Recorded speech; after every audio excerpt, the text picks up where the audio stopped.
یہ وقت بدلتا رہا، یہ دور تبدیل ہوتا رہا، لوگوں نے اپنی بادشاہیاں قائم کرنے کے لیے بڑے بڑے قتل کیے، ہلاکو خان نے انسانی کھوپڑیوں کے مینار بنائے، لوگوں نے بڑے بڑے ظلم کیے، جبر کیے، خوف اور ہراس پھیلایا، اپنے اقتدار پکے کرنے کے لیے بڑے بڑے جبر کیے۔ پھر کیا ہوا؟ ایسی ایسی بیماریاں لگیں جن کے علاج ہی کوئی نہیں تھے دنیا میں، بھری ہوئی تجوریاں، پیسے باہر گر رہے ہیں، پر ڈاکٹر کہہ رہا ہے تیرا مرض ہی وہ ہے جس کا علاج ہی کوئی نہیں۔ اللہ تبارک و تعالیٰ کے قانون سے جب لوگ ٹکراتے ہیں پھر پاش پاش ہو جاتے ہیں۔ وقت گزرا، ٹائم یزید کا آیا، وقت گزرا تو ٹائم عبید اللہ ابن زیاد کا آیا، ٹائم شمر کا آیا۔ 1450 سال گزرنے کے بعد اس ہزاروں کے مجمع میں سے ایک ایک بچے کو حدیث یاد ہے کہ حسن اور حسین جنتی جوانوں کے سردار ہیں۔ بتاؤ یزید کو نہیں آتی تھی؟ شمر کو نہیں پتا تھا؟ کلمہ تو پڑھتے تھے نا؟ یہ عبید اللہ ابن زیاد کو نہیں پتا تھا؟ نبی پاک علیہ السلام کے کندھوں پر حسنین رہے، ان سب کو پتہ نہیں تھا؟ یہ جانتے نہیں تھے کہ یہ وہ حسنین کریمین ہیں جن کو حضور سنتے تھے، فرماتے تھے یہ میرے پھول ہیں دونوں؟ کیا بات رضا اس چمنستان کرم کی، زہرا ہے کلی جس میں حسن اور حسین پھول۔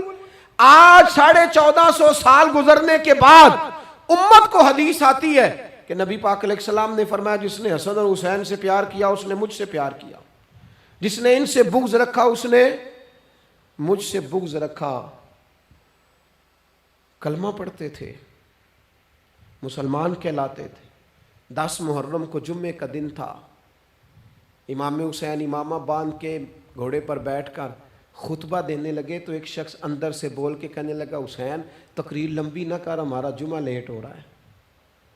بلے و نمازیو، سامنے وہ شخصیت کھڑی ہے جس پر ابھی درود پڑھیں گے نماز میں، اللہم صلی علی محمد وعلی، ابھی درود پڑھیں گے حسین ابن علی پر، ابھی شہید کر کے ابھی درود پڑھیں گے، وہ سامنے کھڑے۔ اور امام حسین کا ایک جملہ تاریخ نے یوں لکھا ہے کہ شاید ریت کے ذرے بھی تڑپ گئے۔ امام علی مقام فرمانے لگے مجھے غور سے دیکھو، تمہیں پتہ ہے میں کون ہوں؟ تم جانتے ہو میں کون ہوں؟ نبی پاک نے فرمایا تھا یہ حسن اور حسین میرے بیٹے ہیں کیونکہ میری بیٹی کے بیٹے۔ تمہیں پتہ ہے میں کون ہوں؟ سامنے امام حسین کھڑے، فرمایا مجھے جانتے ہو؟ اور امام علی مقام فرمانے لگے میں تمہارے نبی کا نواسہ ہوں، اور آج کے بعد تمہیں کسی نبی کا کوئی نواسہ نہیں ملے گا، کیونکہ نبی پاک آخری نبی ہیں، اور جب حضور کے بعد کوئی نبی نہیں آئے گا تو کسی نبی کی اولاد کیسے ہوگی؟ تمہیں آج کے بعد کسی نبی کے نواسے کی زیارت نہیں ملے گی۔ میں کیسے آپ سے یہ بات آپ کو عرض کروں کہ سامنے حسین ابن علی بھی ہوں تو لوگ نفس کی خواہشیں پوری کرتے ہیں، لوگ اپنی کرسیاں پکی کرتے ہیں، لوگ گورنریاں پکی کرتے رہے، لوگ گڈ بک میں جانے کے لیے ایک دوسرے کو شاباشیاں دیتے رہے، جشن ہوتا رہا۔ سب سے پہلے ایک شخص نے امام حسین کا قافلہ روکا تھا، اس کا نام حور بن یزید تھا، سب سے پہلے اس نے روکا تھا، وہ ایک لشکر کا سپہ سالار تھا۔ جب امام حسین رضی اللہ تعالیٰ عنہ نے خطبہ پڑھا نا تو حور یزیدی فوج میں تھا، واپس گیا اور عبید اللہ ابن زیاد سے جا کے کہنے لگا، یا جو بھی وہاں لوگ موجود تھے یزیدی فوج کے، ان سے کہنے لگا تم نے تو کہا تھا کہ صرف راستہ روکنا ہے، تم نے تو کہا تھا کہ صرف ان سے کچھ منوانا ہے، تم نے تو جب مجھے بھیجا تھا تو کہا تھا کہ بات تھوڑے معاملات ہیں، اوہ سچ بتاؤ نبی کے نواسے کو شہید کرو گے؟ تم نے تلواریں نکال لی ہیں، نیزے نکال لیے ہیں، تیر نکل آئے ہیں، تیاری مکمل ہے، مجھے سچ بچاؤ، کیا حسین ابن علی کی گردن پر خنجر چلانے لگے ہو؟ سیدہ فاطمہ کا جگر پارا شہید ہوگا؟ کیا یہ خبر سچ ہے؟ یوں ہوگا؟ تو کہنے لگے ہاں یہی حکم ہے ہمیں، یہی تیاری ہے، یہی پروگرام ہے، یہی پلان ہے، یہی ہوگا۔ کہنے لگا میں اور آپ تو مدینے والے رسول کا کلمہ پڑھتے ہیں، تو کیا محبوب کے نواسے کو ذبح کرو گے؟ جناب علی اکبر کو، جن کا چہرہ رسول پاک سے ملتا ہے، حضرت قاسم بن حسن کو، جناب علی کے بیٹوں عباس بن علی کو، حضرت علی کے بیٹے ابو بکر بن علی کو، حضرت علی کے بیٹے عمر بن علی کو، حضرت علی کے بیٹے یہ بھی 3 کربلا میں موجود، حضرت عثمان ابن علی کو، ان کو شہید کرو گے؟ نے کہا ہاں تیاری ہو گئی ہے۔ تو سب کے ضمیر مردہ نہیں ہوتے، ہاں بڑی بڑی سخت جگہوں پہ پھول اگتے ہیں۔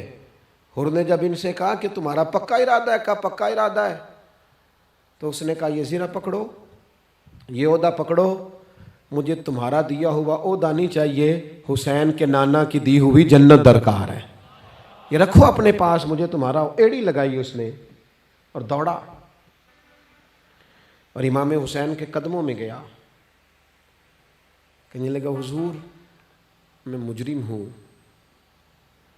میں خطا کار ہوں، میں نے سب سے پہلے آپ کو روکا تھا، پر مجھے قسم ہے اللہ کی میں جانتا نہیں تھا ان کا ارادہ کیا ہے، حضور بھول گیا، غلطی کر بیٹھا، یہ اندھے ہوں گے، ان کی آنکھوں میں پٹی بندی ہوگی، اور مجھے تو پتہ ہے نا کہ دنیا کو پھر محمد کا نواسہ نہ ملے گا، مجھے خبر ہے، اگر معافی مانگوں تو معاف کر دو گے، پہلا مجرم ہوں، میں نے روکا ہے، اگر آ جاؤں تو قبول کر لو گے؟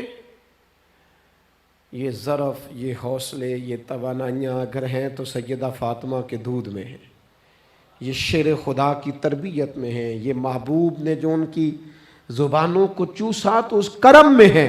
حضرت امام حسین نے اٹھ کے سینہ یوں چوڑا کیا، ہاتھ پھیلائے، فرمایا آجا، لگ جانا میرے سینے کے ساتھ، تو آ جانا، تو نے دیر کی، ہم تو پہلے سے منتظر تھے، تو آ جا، تیری ساری معاف ہیں۔